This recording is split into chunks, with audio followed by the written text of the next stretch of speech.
There is an understanding which is quite often mentioned in the books of Islamic economics, of which I'm a very ordinary student, that talks about another riba.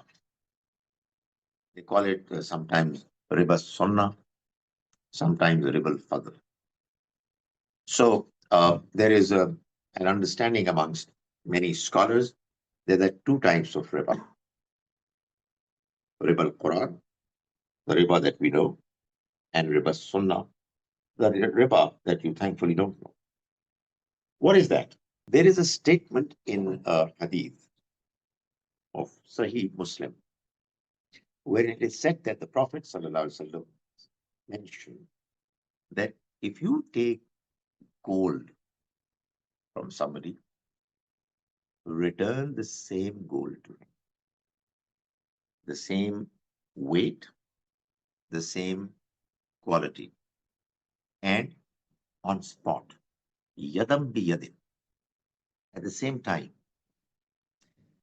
it is something which is very perplexing. What does it mean? We don't know. But people have written books after books and have come to various different conclusions.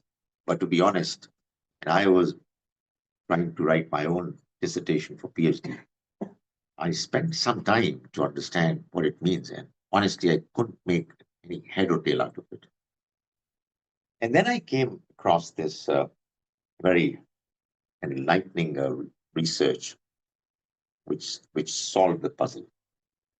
You know, we believe that the Quran is the word of the Almighty, fully and completely preserved.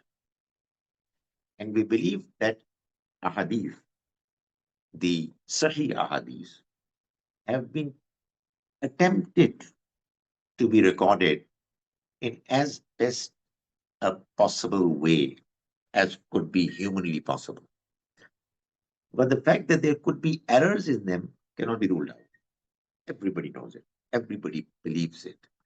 That is why whenever careful scholars have been stating ahadith, they would always follow it by saying, "Aw kama qala," or whatever the Prophet said.